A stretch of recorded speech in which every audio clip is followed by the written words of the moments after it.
We're back for another week of, I don't know what we really should call this show, is On Loose Lines, but it is just random On Loose Lines, I think would be the better way to go. Daniel Hibberd joins me. Thank you, Daniel, for joining me. Good to be back, Paul. Another busy week and a great night last night, and obviously a big day today with the sale. So a massive weekend for the sport. Toby's gone. I'm not sure what happened then, Tobes. What? Where have I gone? You just took the headphones off. I thought you were going to do the Harry Holt on us and bolt. No, they're not working. The battery's going flat on them. Just told me that they're going flat, so I turned them off. Very, very good. I was beginning. A bit like you. All I'm going to tell you, Paul. People watching this show, hang on, because something has been festering all week. It has been festering and festering and festering. And we're going to get to it when we get to the random section on the run sheet. I might just already given a teaser up for you, Tobes. Don't you worry about that, mate. It's all good. There's plenty going on. It's a reasonably serious show, this show. There's a few people contributing, which is really, really good, I think, actually. So, and the best part is, as I keep saying, Tobes can't see exactly what I'm doing all of the time, so it's even more fun for me. Daniel Hibberd, late call up for Albury Trots, mate. How was Albury? I think it was a bit wet, wasn't it? It was very wet. Yeah, late call up on Thursday night. Obviously, there was a bit of a pick-up with callers getting to the track and everything, so I had to go over there. It's only a 6-race card. They had about an inch of rain about 3 o'clock in the afternoon, and then it sort of was fine up until about 8 o'clock, and then it was just steady rain for the next sort of hour, and they considered calling the meeting off, but they managed to get the last 2 races run. And then, so it was a wet old night there, and then probably for me, it was the hardest part was driving home. I come back through on the Hume and through Wangaratta. I don't think I've ever been so scared in all my life driving a car. The rain was torrential, so it was pretty hairy, but we got through it, and it wasn't too bad a night relation there on Friday night. Tobes, you were hanging on at Melton as well. It was one of those sort of nights, wasn't it? It was the meteorology were like a bad tipster, Paul. They predicted and predicted and predicted all this rain, and there was barely a drop at Melton. They had some like emergency meetings at HRV. What are we going to do if the rain comes? And by the end of it, they were talking more about getting a second water truck than they were, and they were worried about the damage that might happen to the track, because the worst sort of rain for a racetrack is that real heavy 50 million an hour, because on the banking of the turns, it gets in, starts running down and creates grooves or ruts through the track. And they're what... There's nothing wrong with the rest of the track. The track will be fine. It'll be just those ruts as you go around the bends, and they take 2 or 3 hours to machine back out again. You're breaking up every now and then, Tobes, but your audio's coming through really good, but that's okay. Yeah, it did. And it was very, very black at one stage, but all was fair. I don't think we got one drop, actually. So it was a good, really, really good night of racing. Now I've got a run sheet, and of course I'm ready to go with everything else. I've got everything ready to go. I've just got to get to the start to see who's actually going to be talking about it, because we didn't have any country cups this week, but we had 2 main cups. Daniel, I'm going to start with you. You've got your local boy winning the Hunter Cup, mate, which was pretty impressive. I've got him coming up with about a lap to go, because like some people said, it was a boring race, but I think tactically early it was sensational. Dave Moran and what he was able to achieve early on, and then he was able to get to the front. And basically, when I start this video, which is going to be about now, is about right at the winning post, and it was just on from there on. It was a very exhilarating race after that. Yeah, sort of. For me, the race was over 150 metres after the start, and I don't think we give Dave enough credit sometimes on how he actually drives Lochinvar Art. He's obviously got some great skills as a trainer, and he's been able to get the horse up so many times. But I think we lose a bit of it with his driving, and that drive, he put it to bed as soon as the start was green light come on. He came out and followed Elder Orlando, and as soon as he had clear air, he was 3 wide and around the outside. And, he was already in front by the time they got to the winning post. the first time, and obviously the race was over from there. Only little query, only little glitch, I guess. He sort of hung in around that home turn again, but he still got rounded all right. Once he balanced up, he was away and gone, and no one was going to be able to catch him. Look, he's just the best thing going around at the moment, and he was just so dominant. And the thing is, the horses that he's beating are genuinely good free-for-all horses. They're not, they're not the low-end horses. All these horses are at the top end of the ratings. They're all, top-class horses. But he's just treating them with such disdain at the moment. It's quite remarkable how he's going. And look, he's got a big couple of weeks and a couple of months coming up. And who knows what the future holds. But, I mean, that was just a fantastic performance last night. Really happy for Dave and all the guys and all the team. It was probably a fair bit of pressure over the last few weeks to keep going, keep winning the races that they were in. But that was the big one that they needed to tick off. And look, he was too good. I think one thing gets lost. There was some commentary around him being a proven big-time trainer. This is really Dave's first really good horse, and he's just handling everything so well. Like you say about being a great driver, he's always been a very good driver. There's never been a question about that. But he's never really had a lot of metropolitan horses. He's probably dabbled in a few claimers and that over the journey, and then now all of a sudden he's got this horse, and he keeps hitting him at the mark all the time. He went Shepparton Ballarat into this race, Ballarat Cup. He methodically planned. He missed Bendigo. Most people might have gone Bendigo, Ballarat, and then to Melton. No, he went bang, bang, maybe to win his hometown cup, but he had a theory around it, and I will throw to you, Topes, but he's just doing a great job with this horse.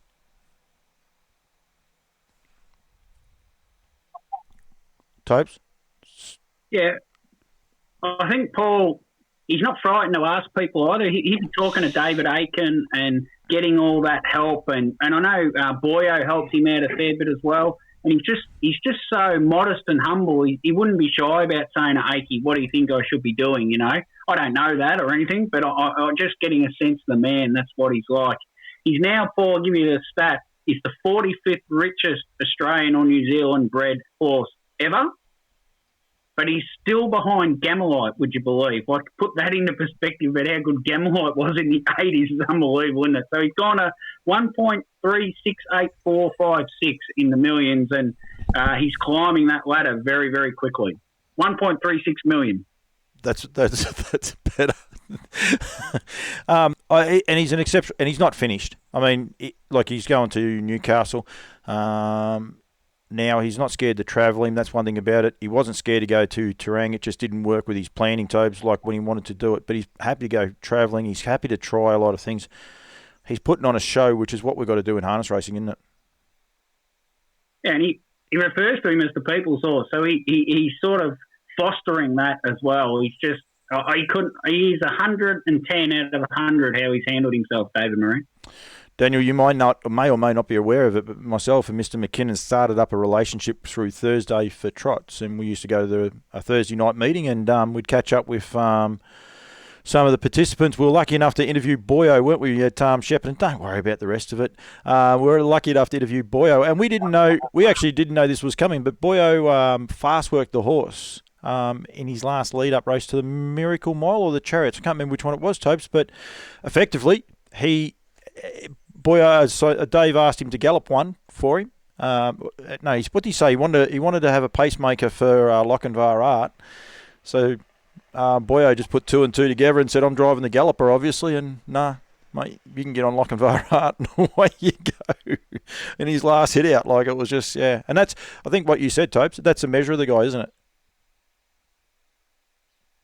Yep, correct. And yeah, and that environment, training environment with a whole heap of other people, which you touched on when you went to Cranbourne as well, and it happens at Kyabram, and it's happening at Charlton now with Mick Gadsden and Greg Norman and all these people. You get a lot of assistance from the other trainers around you. Yep, absolutely. Daniel, just quickly, is Shepparton, are people talking about it? Like, I mean, you don't expect them to be talking about it in the streets, but is there, like, some of the cricket guys you're with and that, are they aware of what they're doing? Oh yeah, it's known, and I mean we have obviously great coverage here in the Shepparton News with Gus Underwood, who does a lot of media stuff. So it's pumped out there, and people know about it. I mean, this is big sporting news. I mean, and given the year that we've had with no footy and cricket just coming back on and things like that, this guy's really been a sort of pin-up for the region, and it's been fantastic to see him go so well. I guess with his performances, he's really only had 2 blips on the radar. I know he was beaten by Hurricane Harley a couple of times, but he's only really had 2 blips on the radar since he won the Cobram Cup, and one of them obviously was Shepparton, the Shep Cup at his next run, and then when he got beaten at Ballarat. So he's really done absolutely nothing wrong in any of his other runs. So for Dave to have him at that, performing at that level so consistently over the last sort of 18, 20 odd months or whatever it is, I mean, it's just an unbelievable achievement. And, as we say, we've still got, hopefully, plenty more to see. You said there about the opposition. One of those horses was named Australian Pacer of the Year.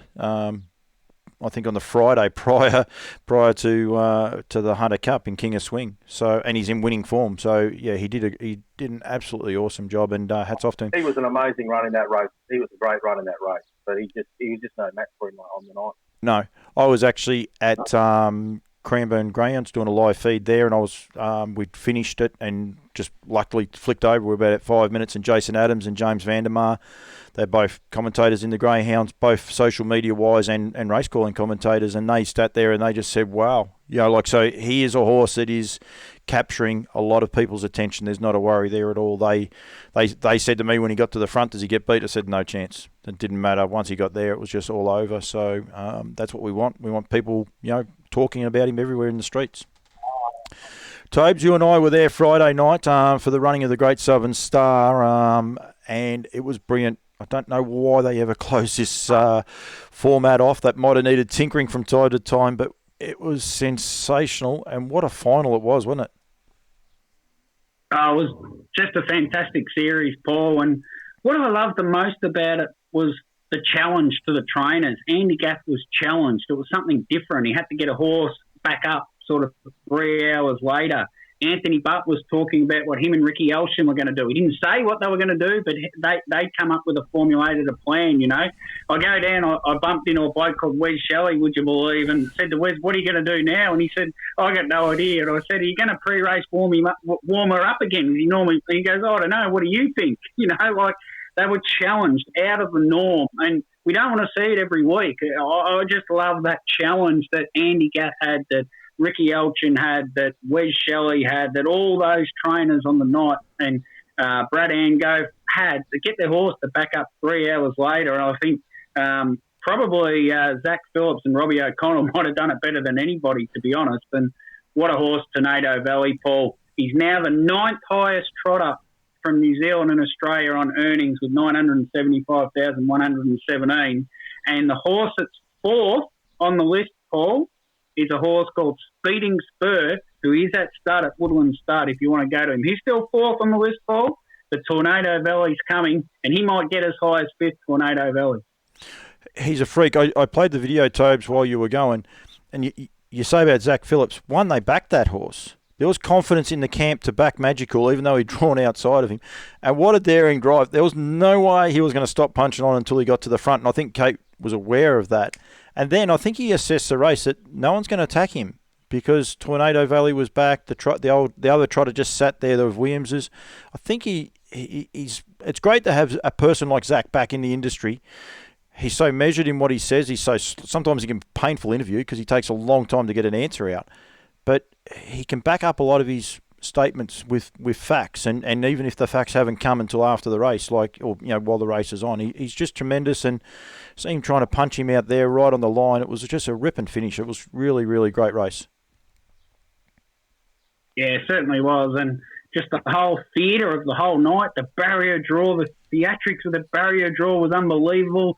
Dan Malecki's race call was just top class. When Magical got to the front, he elevated Dan to another level. You just got to listen to the call as well. And just Zach did his best to try and win the race. And I do know the owners of Magical and was talking to them afterwards, and they gave it a real crack. They thought they might have pinched it, but Tornado Valley, I don't think anyone else would have run past Magical. It could have been Tornado Valley, and it just happened to be him on their back.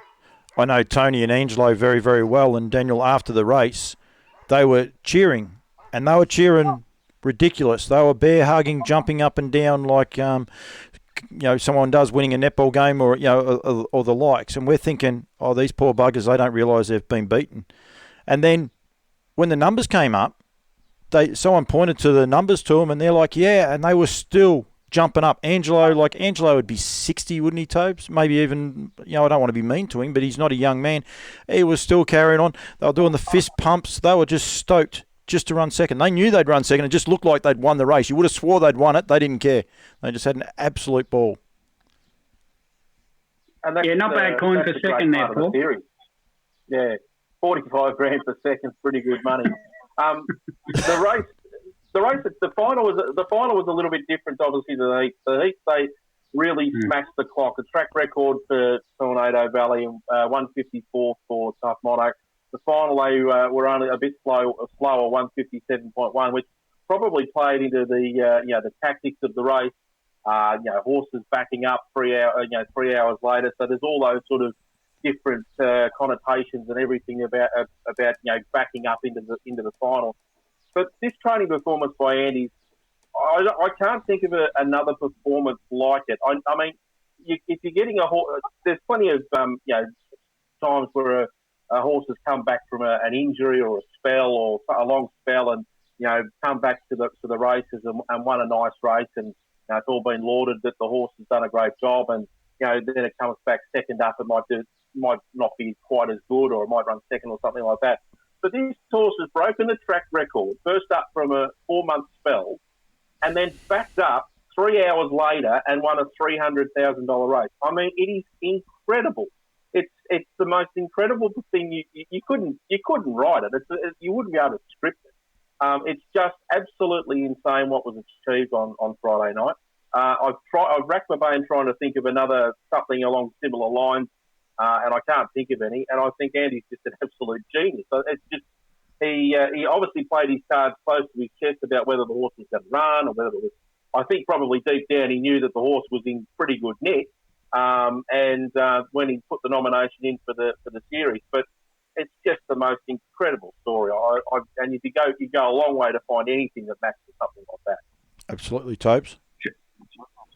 Maybe Kieran Perkins in that Olympics when he was written off and he was injured or something and just got up for the heat, just made the final, and then he won the final. So Kieran Perkins and Tornado Valley are the two in a league of their own. How's that? Yeah. I think the way the trotters are at the minute, though, you see horses like we're going to talk about him in a sec, Tobes, Chris Finozio, President Royden, being able to get him back and coming back. So the trotters, if they can get them, they just seem to, I don't know, have a little bit of mystery about them once they get back, and this intrigue. And that was one thing I think a lot of people went there to see how Tornado Valley would go and hope he might make the final. But after watching the heat, I know where I was up in the committee room and the light, well, not the committee room, in one of the tables in the main room. Everyone was just talking about how awesome that was, and whatever happens in the final happens. So they weren't that worried about him at all. Tobes, you're not going to believe it just froze then when you're watching this. But when you're watching this back, you're going to be like, "Oh my God, it's done it again!"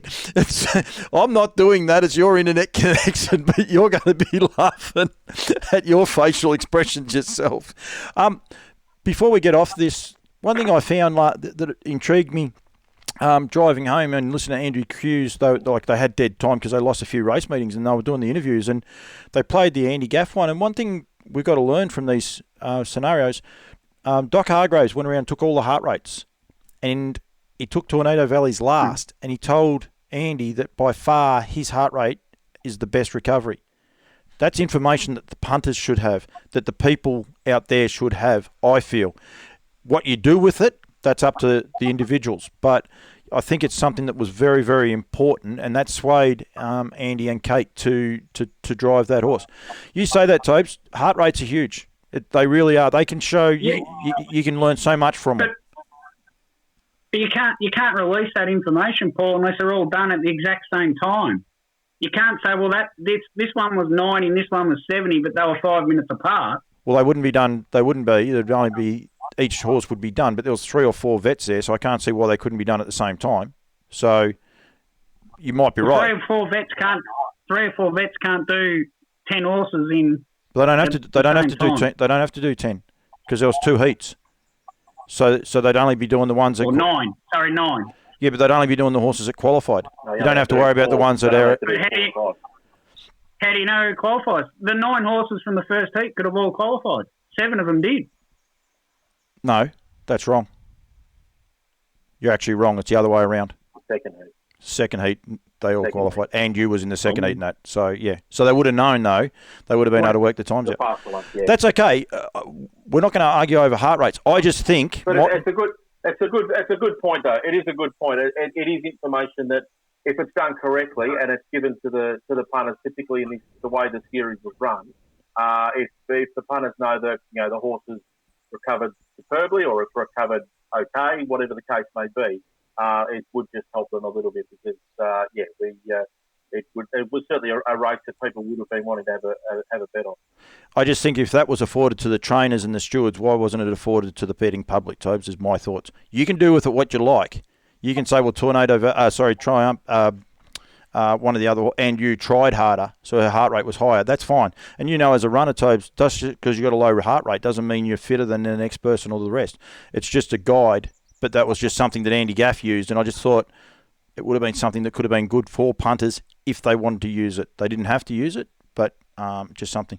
And I think also on a horse like Tornado Valley that was first up from a long spell and he's got the best heart rate recovery, I think that's pretty important stuff. So anyway, that was my opinion of that.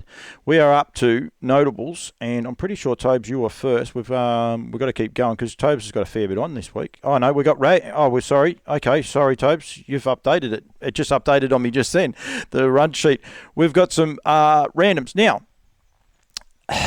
Don't shake your head at me. Thank you very much. You'll be here till midnight. The way we're going. Lookalikes now. A lot gets said on this show and all the rest, and myself and Toby don't want to make this show about ourselves. But I must say, this picture is actually pretty cool. I don't mind using this one whenever I get the chance to use it. It's actually good. Toby hasn't got his picture ready to go behind the back of it. There's also this little one that pops up every now and then coming along. We actually want people to dob in lookalikes at the track. Mickey Bellman the other day, it was his birthday. They didn't miss him one bit, Tobes. I was meant to get some photos of that actually to help you out. If there's a driver out there that looks like someone and the rest, we want to pump up the industry and the likes. Myself and Tobes are happy to miss out. Looks like Daniel's gone for something, Toby. I'm not sure, but I got a funny feeling. I dropped my pen. Oh, is that all? I thought you might have gone for a bit of paper or something in the Toby McKinnon style. So I've got I will say one that you boys haven't seen, or you might have seen actually, and this was sent in by one Sooty. He thinks the show should actually be called The Three Stooges, and I must say, the likeness for myself is sensational. Daniel, I'd be very nervous when you look at the photo of you, mate. I must say it's very random looking hair that you got going out there. But we have a bit of... How many Three Stooges was there, Paul? 4, wasn't It was about 8. It was Curly Moe and there was about 5 others play the third person throughout the years. So it depends which version he wants to grab. Keep going, Tobes. Larry Moe and 5 others.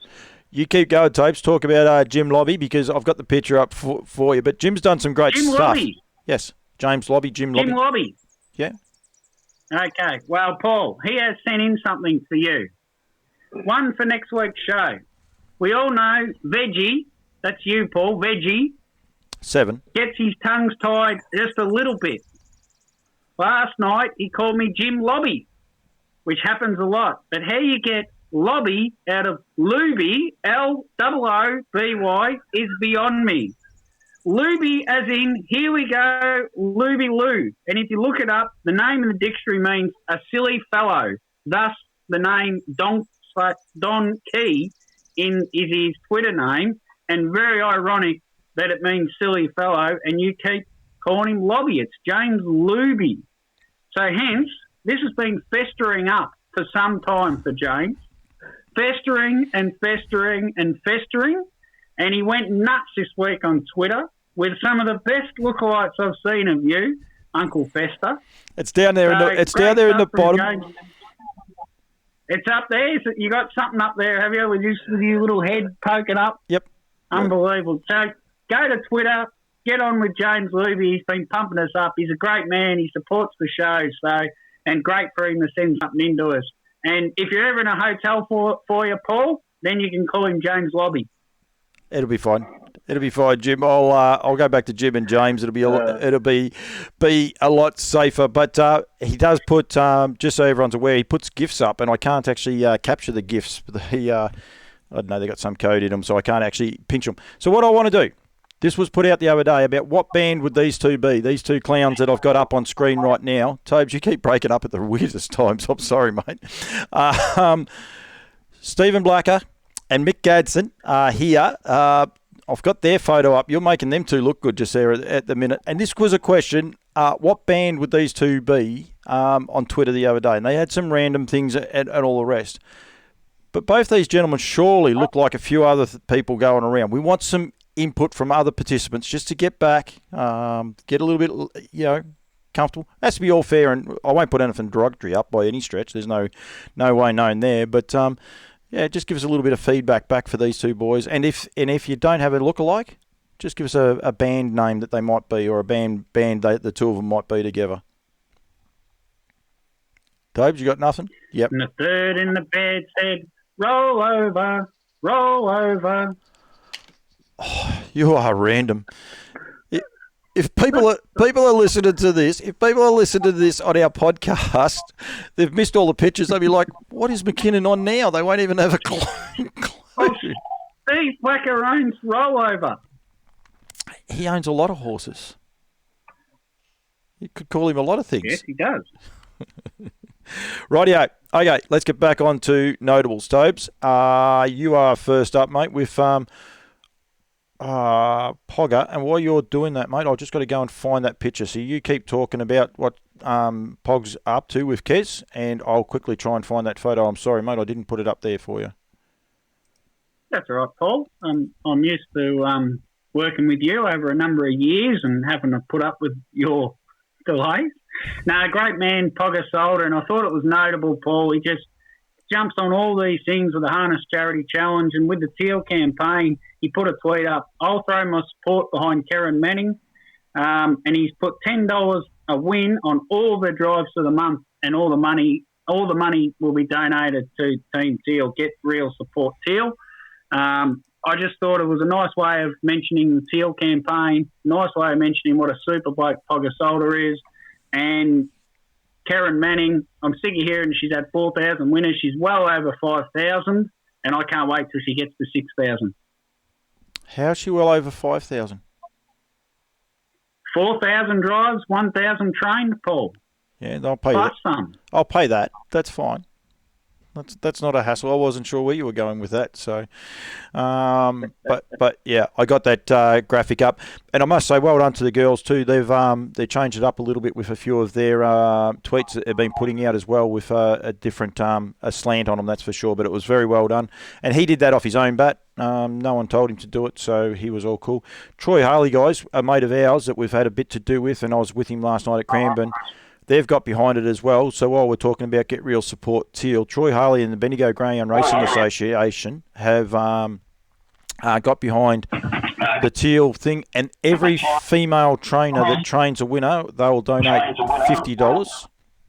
And one of you guys is giving me feedback, and it's driving me nuts. $50 for every winner trained by a female. First day they do it, they had 4. Friday night just gone, they had 3. So they've had 7 so far for the month, and they will get more and more going forward. So well done to Troy Harley and the Bendigo Greyhound Racing Association. We generally have a big dual codes meeting with this COVID and that. We're not sure where it's going to come out, but he's definitely getting behind it.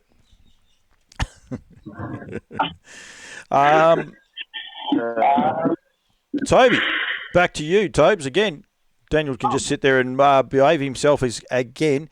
You are the king of the random titles, I must say, Tobes. This is one of your more random ones going forward. Lee's Gorge on Hawes Ham. Yeah, you can see what I've done there, Paul. They, after about race 7 on Monday at the Tontine Day at Horsham, the Lee family just took over with Julia Adore winning what was effectively the Tontine Consolation. That was trained by Mark, driven by Jason. Gilby Selwood then made it 4 from 4 in the Tontine, trained by Paddy and driven by Glenn. And then in the last race, Highway to Heaven, which is a Mark Lee trained one, wins the last as well. So they got 3 of the last 4 races. Big day at Tontine. Little honourable mention there to Mickey Gadsden and Steve Blacker, who won the Trotters with Mary Shadow. If you were listening to SEN track on the Monday, you would have got a strong push from Mary Shadow that it was value. And you also would have got a very strong push on Highway to Heaven. So the SEN track punters on Monday would have been very happy, Paul. Absolutely, and it was a great day. A little bit of a bugbear. The Tontine sort of got missed this year, a little bit like the Central Victorian Championship. So I think we've got to look after these time-honoured races a little bit more. Won't get on our hobby horse about it, but did get washed up, missed in the wash-up. Just very quickly on Murray Shadow, Tobes and Daniel, about social media.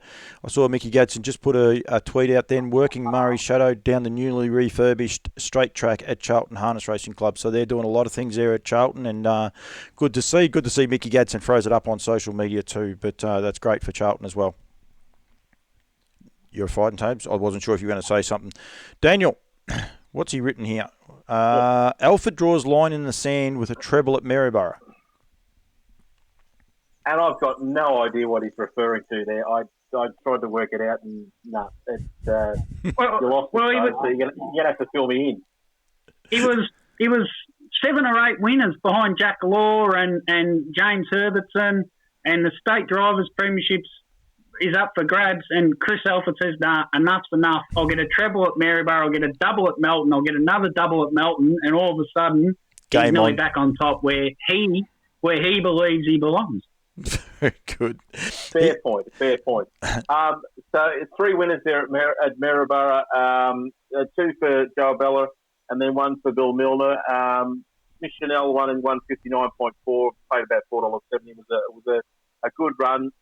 Army Dan was a really tough performance. It looked like it was going to get absolutely swamped halfway up the straight, but the others just couldn't get past it. And as we, the way Chris drives, he does get the most out of them over the concluding stages, and was able to get that one to get across the line. And then Lady Lani was a big winner, 18 metres in 156.9. Was obviously the favourite in the race, but a really big space job there, and that horse is going really nicely. So if it doesn't get a winner for a little while, it sort of stings him into action. And as we saw last night with our Princess Tiffany, he was pretty bullish about its chances in the Ladyship Cup, and he put that race to bed pretty soon on turning into the straight. The other horse did get pretty close, but as I just said, he knows how to drive him out to the line, and he's returned in good form. He is, and there are some good names of the trainers actually at Billy Milner, and that, like, not high profile names. So that's the one thing we want to keep doing too. So well done to those guys. And Joe Bajada that you said was the other one? Was that the other? Abella. Joe Abella. So well done to Joe. I don't know. We should have probably had him up there for training a double actually. So we probably missed that one, but that's okay. We had him 2 shows ago. He got a double at Melton a couple of shows back, so we give him a bit of a run then. Yeah, 2 doubles. He's going good. That's a good start to the season, actually. Well done, Joe. Keep it up, mate. We'll keep pumping you. Chris Finozio's running double at Melton. Tobes, you're going to have to declare, do you like that? You're going to have to declare your hand a little bit here, but it was a pretty stylish double, wasn't it? It was, Paul. Hang on. Just another visual gag. Oh, it doesn't work, does it? I just put declared. No, unfortunately, you put it underneath the barrier. Yeah, so President Royden, Paul, President Royden, I was fortunate enough to drop into Chris's one day, and President Royden was there. He was the size of the barn at the time, Paul, and he took him out to the swimming hole, and he swum him in the swimming hole, and he was just saying to me on the day, a horse with such bad legs, he's got so much ability, but he doesn't know if he'll ever get him back to the races because he doesn't know how you get him fit enough to get him there without breaking him down. And the horse has had 3 runs now, and the win at Melton was a great result for him. Firstly. Secondly, Dell's Destiny was absolutely huge. He was 4 back the market peg. He was any old odds with about 400 metres to go, and I suppose you just treated the field like they were listening to Matt from Tons of Trumps, and you just went straight up the inside and passed them all. I don't know if it's just me or I'm biased or whatever, Paul, but he has a change of foot or a sprint on him like not many trotters do. He really did get to the line very quickly. And my third point before I go, Peter Sinacio watched the race of President Royden and got back to the stables probably in track record time at Melton. He ran that quickly. Half an hour later, he backed up with Dell's Destiny and he broke his own track record at getting back to the stables. And there was a bit of a whisper around coming from a man called Mick Gadsden that they might enter him in next year's Great Southern Star the way he backed up that well half an hour later. The easiest way to stop Pete Finazio is get someone to talk to him, because that's it, he's gone. Once you start talking to him, he can't move. His feet are just stuck on the ground and he doesn't move. President Royden... He'll run on the spot.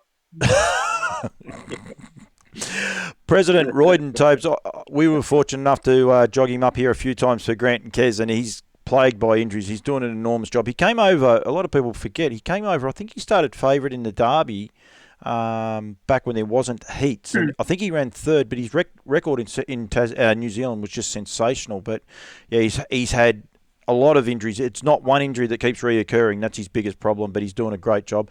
And harness horses are sensational. My daughter is 14 now. I think she would have been 10, maybe 11 when we had Roy here. Most of the girls ask us when they come here, is Roy still here? He had such a way about him with young kids and all the rest. They'd always go and walk him up and the likes. He was just not just a good horse, he's a good horse. Like, he's got a lot going for him, that's for sure. So, all right, very good. Tobes is finished. I can see the way he's nodding. He's going to keep nodding there. Daniel, young man doing a great job. Young Sam Barker, good to see him getting a double at Mildura, mate. It was good to see, and two, different sort of drives.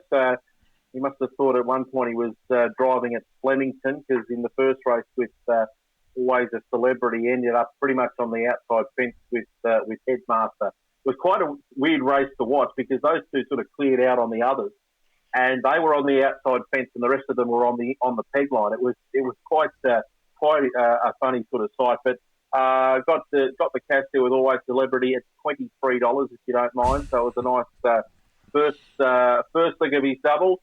The second leg of his double was at $28. So he had two big price winners. Troop of Austin was the second one was a hell of a drive. He was sort of back on the pegs. He got off the pegs and went around the horse that was in front of him, and then he went back to the inside. And when he came up the home straight, there were six of them in line, and he drove through on the inside to get up and win by a half a head. There was only 3 metres between the first six. It was an amazing effort to get up and win. So a $23 winner into a $28 winner. I'm hoping that if someone's had $5 on it or $10 on it for him, because he got flung $300 for fines on both of those drives. So it didn't sort of pan out as nicely as he would have hoped, getting a double with a bit of a hit to the pocket. But no, great effort there, and two good wins. So it was certainly worth watching both of those drives, because they were very smart drives under the circumstances of the way both races were run. It's becoming a good nursery, isn't it, up there for young drivers coming through that maybe need to learn their craft. But the flip side of it is people like Jack Law and that have got the craft, but they haven't been able to get onto the horses, and people then start taking notice of them when they start notching up winners. Young Geordie Leadham and the likes, they're able to go up there, get a few drives, and I think that's a key. Drive here at Bendigo, have one bad drive, you go home and you mull over it, and you might have to wait for Charlton on the Sunday sort of thing, whereas they go up there, they get 4 or 5 drives and they can get into a bit of continuity, and it's really good for these young guys, and I recommend it to any young person. I did talk to James Herbert, did you say about the Drivers' Premiership? He said I might have to start doing some more trips to Mildura if Jack keeps going up there, so Mildura might be the winner out of these two young blokes having a crack, that's for sure.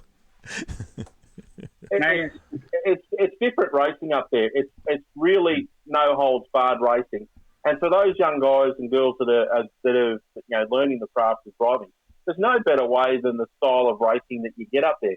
You're not driving the fastest horses in the world by any stretch of the imagination. Most of the horses that are raced up there are sort of rejects essentially from the southern half of the state or South Australia. So they're not the they're not the cream of the crop sort of stock that you're driving, but it teaches them how to drive the horses properly and how to rate them well, because they're not all capable up there of running 158s or 157s. A lot of the time they'll be running, 2.2 or 2.3 and things like that. So it is a great way to sort of get a grounding in and learning to drive. And then once you've sort of you come down to the bigger centres, it's you've got a bit of a foothold, and you sort of know how to sort of rate your horse a lot better. Topes? Yeah, no, just great reward for Sam Barker, who's been sort of trudging up there each week for horses at long price odds. Paul, he's probably had, 35, 40 drives this year for 5 or 6 winners. So he's putting in the hard yard, Sam, and I think he's tied up with Aaron Dunn, which isn't a bad place to be tied up at the moment. No, it's funny because it's going to be a bit of a segue for my next one, which I'll cover off on. But Andy Gaff, he had Sam there for a while, Geordie Leadham, young Connor Clark, which is going to be my next one. Like, they've learnt their craft there as well. I don't know. I might do an interview one day with Andy and just ask if he does give them a lot of information or not. But they all seem to be coming through and learning, and it's good that he's up with Dunny now and getting on some nice horses as well, Tobes. Nothing. No, that's okay. Yeah, and I think LB Ashwood might have come through the Andy Gaff. And Kate. Yeah, no. And LB Ashwood come through the Andy Gaff school too. No, I was going to say, and Kate Hargrove. Yeah, Kate Hargrove's not Kate Gaff. So, yeah. No, you're right. He's got a lot of strings to his bow. Gaff. Very, very quickly, we're not going to dwell on this one for too long, but I'm just going to take my hat off to young Connor Clark last night, driving with the black armbands. It was his first Metropolitan drive. Everyone will say, he's won races in Melbourne. He has, but not of a Metropolitan standard in the Ladyship Cup, I think it was, or whatever the race was actually titled. But he wore a black and yellow armband in memory of his mate who lost his life, who he'd built up a friendship through with the hospital, and anyone wondering what was black and yellow, I believe it's because the boy was a one-eyed Richmond man. So well done, Connie. You've done harness racing proud, mate, I think. So hats off to you for that one. And lastly, but not least by any stretch, especially if he's watching this, and he generally does watch the show, he's actually one of our more watched people in Neville Pangrazio. He looks a little bit like you most of the time, actually, Tobes. He forgets to shave, that's for sure. But Neville Pangrazio, Daniel, had a good night at Shep. Yeah, this was Will Dom's days.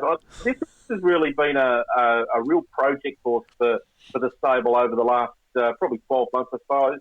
I called him a lot at the trials, and he was sort of, he'd often do things wrong, and he's just gradually got better and better. He had a good win at Shep a little while ago, and then his win on Thursday night was absolutely unbelievable, to be fair. I was actually sitting in the grandstand. I was probably 60 or 70 metres, maybe 80 metres before the winning post. He was 3 back on the peg, got the sprint lane. When he went past me, he was still at least a length off Chris Finozio's horse, and I think Chris probably thought he was going to win the race. And then it zoomed through on the inside and finished that quickly that it's won by a head, and then taken off over the last past the stables, turned into the back. He thought he couldn't pull the horse up. So he's a really nice type. He's finally starting to put it all together. It was a really good win, and I think there'll be a few more innings for sure. Before he got... okay. Keep going. I just text McLovin. And he said you were 65 metres from the winning post at Shepparton, because he's the only thing that knows where the winning post is there. I knew. No, it was. I was a fair way off it. But he seemed to know where it was because he got there first. Wildom Zave is one of those horses that has a lot of high speed that probably can't handle it. What Tobe said before about Dell's Destiny, you could be right. He could be one of the fastest trotters going around, but he can actually handle it. That's one of the key things. It's there's a lot of fast trotters out there nowadays, but they've got to be able to handle that speed. That is half the catch. And Wildom Zave's issue is that he just seems to get himself a little bit too worked up.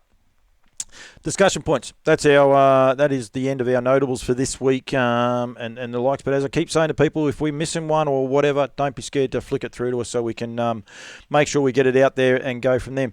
Tobes, you're first up with the discussion point, and I'm scared because it just says yes is the answer, and I'm not sure I should be saying it, but anyway.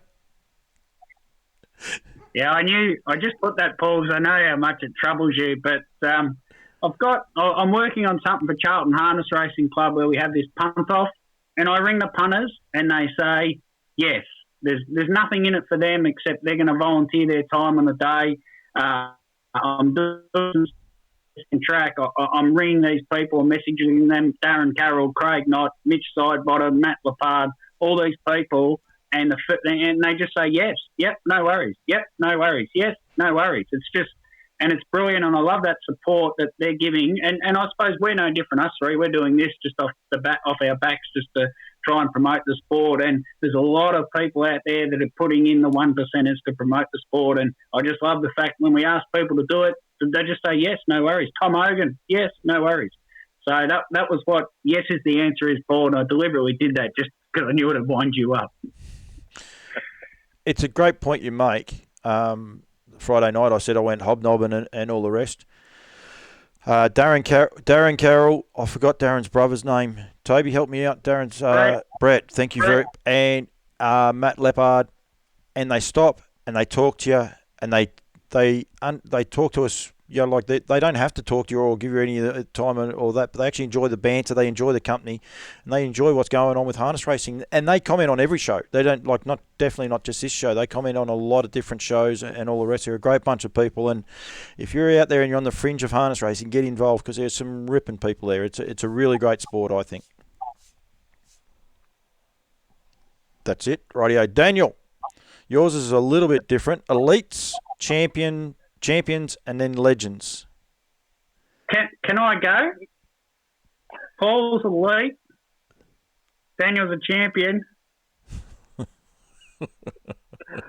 No, that wasn't the thread for that, unfortunately. So I was just sort of thinking along the lines of we sort of throw tags around of for horses and where we call them champions, and it seems to be a little bit of a loose sort of throwaway line these days. And I was just sort of thinking about, what sort of horses were actually, more of a legend status sort of thing, where their impact on harness racing is sort of more than just, winning races on the track. I think we're seeing at the moment with Lochinvar Art the impact that he's having on the sport, and the fact that people want to go to the races to see him run, and we're bringing more people into the sport. I'd written down 4 horses for me in my sort of 25, well, nearly 30 years involvement in the sport, and I just wrote down another 2 before that were a little bit before my time. The 2 before my time that really would have had an impact on the sport were Popular Arm and Gamelite. And the impact that they had on the sport through that period of time. If I'm just looking at paces as well, from a trotting perspective, it's probably Maori's Idol's probably obviously the most obvious one, but he was well before my time anyway. But the four horses for me that have had the greatest impact on the sport that I think are more elite than champions in the way that they would draw people to the races. They'd go to the races just to watch these horses run. You get some good, very nice horses through the years that have performed at, run great races and things like that. But the 4 that I wrote down were the 2, obviously major Inter Dominion champions in Alce of Ancelot and Black to Fake. I mean, people would just go to the races to watch those two run outside of those series as well. And the other 2 were Christian Cullen and Courage Under Fire. I think the aura that those 2 horses had would just saw people, particularly in Victoria, they drew them to Moonee Valley to watch them run. Those are the sort of the horses that spring to my mind as drawing people into the sport. We obviously have plenty of great horses and plenty of champions that win the big races and things like that. But there's more of an impact on the sport is what these horses are able to do for the rest of the industry.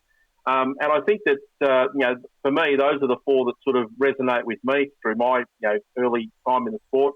And I have a feeling that this guy, Lochinvar, another one that could potentially be in the same sort of category down the track. He might leave an impact of, drawing more people into the sport, particularly in this part of the world here in the Golden Valley, but all around Australia. And who knows if he goes overseas. But I just think that we just tag a lot of horses as champions, and maybe they're not quite at that level.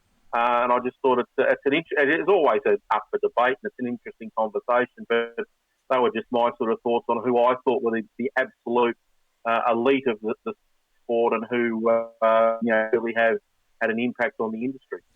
Do you find it funny while you're saying that, Daniel? And I totally agree. I remember going to Shepparton, and I don't know if you guys were there the night Courage Under Fire. It was a 4-horse race, ended up a 4-horse race, and I didn't get there that night. Yeah. The driver went into the sprint lane, and there was a big issue about 2 weeks prior, a race, a nondescript race. The driver went into the sprint lane, and they took the race off him, and he actually led and went into the sprint lane, and he kept going in the sprint lane. But he was that far ahead, like the last lap. They didn't take the race off him, and everyone was like, wow. But it was like the world would have ended because he was unbeaten at that time. But the crowd, there was this massive crowd and all the rest. But I'll throw one back at both of yous, and I'll be interested in your answer. McLovin has done nothing wrong. Keeps winning races, keeps fronting up. Well, not all the time, Topes, but he wins the good races. He won, the Murray Mile here at Bendigo and the likes, and does a great job. But then Tornado Valley, hasn't been around, and he goes to the races.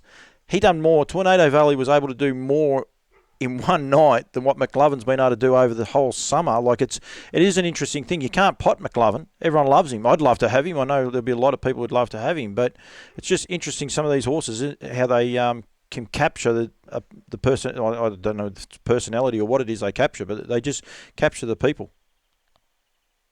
On what Dan was saying, which I agree with, McLovin would be the bottom end of elite. Yeah.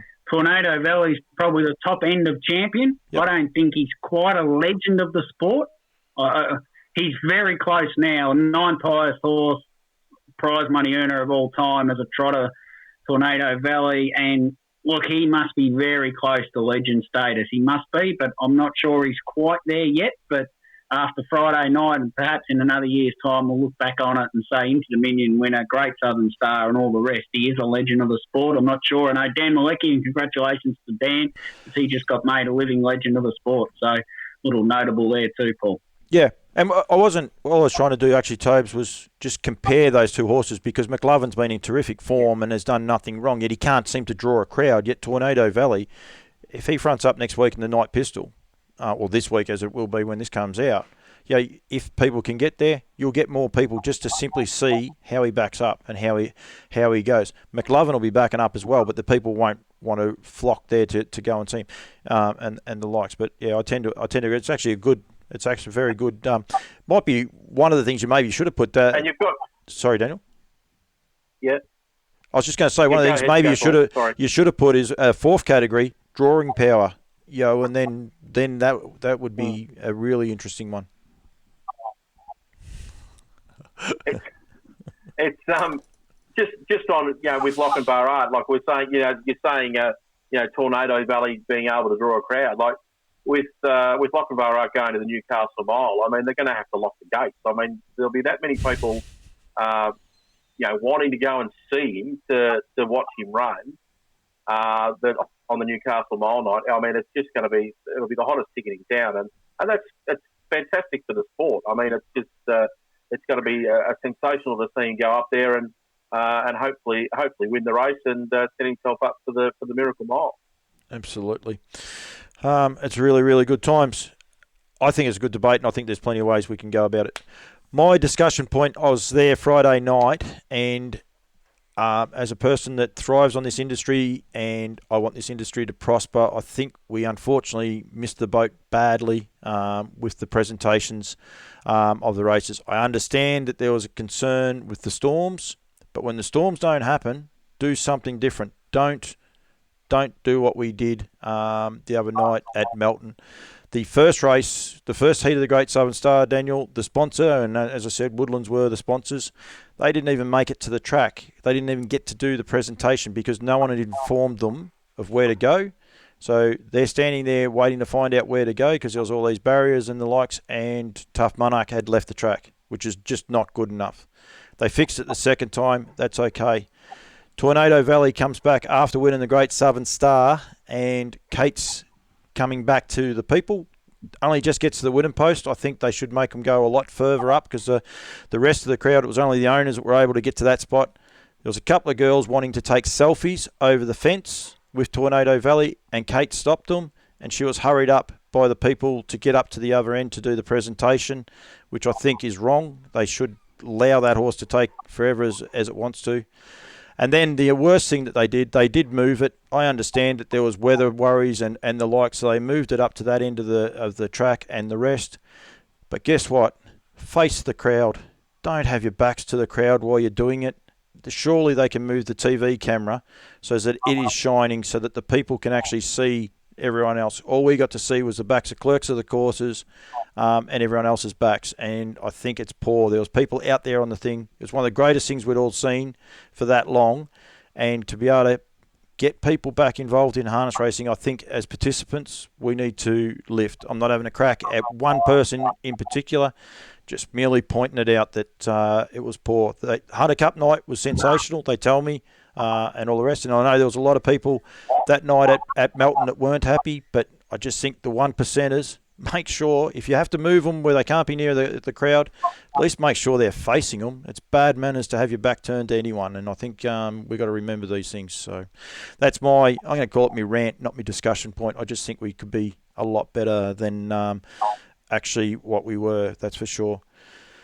Gentlemen, I have actually got one other note just here. When we were talking about Pogger before, Tobes, Birchip Cup, the boys are promoting a lot of the drivers' things and the rest going forward. If we're going to pump Pogger up, we better pump up Birchip because I know he's one of the boys that really get behind that. So there's a lot going on with Birchip, so I just thought I'd mention that. We might not give him another run until we get there, but it's good to see the boys getting behind it. And it's a small town that really try to mix it up a bit, don't they? Yeah, they do. It's a great day, Paul. They drank the town dry in the first one, so that's a bit of a challenge from everyone afterwards. Dave, I'm hoping to get home to go there. Oh, there's a call. Oh, Tobes. Wouldn't On Loose Lines be pretty cool from there? Yeah. It'd be dangerous. It could be very dangerous. It could be very dangerous. But it could be fun. It could be a fun Sunday afternoon. I'm on the coffee this week, Paul, so unlike some weeks where I had a long lunch on one of them episodes and no one really worked it out, but... I think they did. It could be a bit... I think you're wrong. You're a little bit footloose and fancy free for a time to time. I don't care. It's all fun, and that's all we're trying to do is promote harness racing in this way. I've just got yearling sale stuff all week on Campbell's comments, so the Kiwis are coming. So there's a lot of stuff going on for NZB, which will be next week going live. Daniel, what have you got on, mate? I have got calling Shep Dogs tonight, or Monday night. So that'll be fun, and then off to Bendigo Dogs on Friday night. So 2 meetings this week, and got the roster out for the next for February and March, and yeah, got a lot of meetings on, which is nice to see. Good man, good to see. We might not be able to get you on the show. We might have to book in someone else. Don't know who would go with there. And Mr. McKinnon, he's deputising. I don't know if you're aware of this, Daniel, but he's got a couple of weeks straight on SEN. I encourage everyone to download the app. 11 till 1, Tobes? 11 till 2. 11 to 1, Paul. And just before you go, I know you're not that worried about Woodland Stud, but I'll give Woodland Stud a plug because we normally have a Woodland Stud winner of the week. But if you're not worried, just before you cut me off and cut off the Woodland Stud and the Barristock trial horse, it's on the screen. Typhoon Stride was by Betters Delight out of a mare called Beach Parade, which is bred by Woodland Stud. The mare's struggling, Paul, only the mare of Lineup who won the Victorian Derby as well, so she's just battling away producing champions. Typhoon Strive was an amazing winner on Saturday night. And, yeah, Scott SEN track. But if you want to do the Barrostock Trial Horse as well to look after your other sponsor, that's my tip to you for the week. Thank you very much, Mr. McKinnon. Daniel Comandante, is this a legit one or not after last week? I was actually thinking, should I even be putting this up or not? I'm not sure. This is legit. This one is legit. The horse, Peter Lane's got the horse. He's had 11 starts for absolute bagels. Hasn't done a thing at the track. In every one of his 11 starts, it has broken at some point during the race, so it's done things wrong every time. But it's had 2 trials over the last sort of week or so. It won at Shep on Tuesday night, and it won at Maryborough on the Sunday. So I think things might be just starting to click for it. It was a nice run in the trial at Shep. Not making any putting any pressure on Pete, but obviously I think he might be starting to get the horse to do things right, and I hope that the next time it goes around at the races, it'll go well for him, because his trial runs have been good. And we got our Nuratak Prince, the one we put on for both the last couple of weeks, did get up and win at Shep on Thursday at massive odds too. Was not wanted in the market. It started at about $1.10. Has Prosthesis won? Hasn't been. Hasn't raced since, Paul. But yeah, Kenny said to tip it. Thank you very much. He is quite an exceptional young. He showed a lot, Commandante. But I saw Toby's face squirm when you said he hasn't done everything right at all once. I thought he did a couple of times, but I'm not going to argue with you. And Toby might have gone to the computer, so I think you might be right. No, but he's a very nice little horse with a lot of. No. I know Laney pretty well, Paul, because he used to live a bit closer to Yarra Valley, and as I grew up, he used to bring the horses down there, and he's never had a bad horse, and he wouldn't persist with a horse for this long if it didn't have plenty of ability. So, unlike you, like Dan and I, just keep persisting with you anyway, regardless. But yeah, Pete Lane, he probably wouldn't. He would have moved you on by now.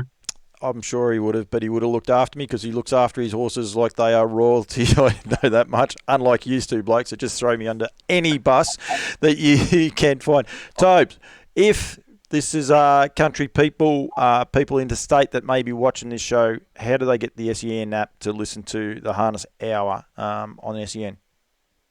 Just download the app?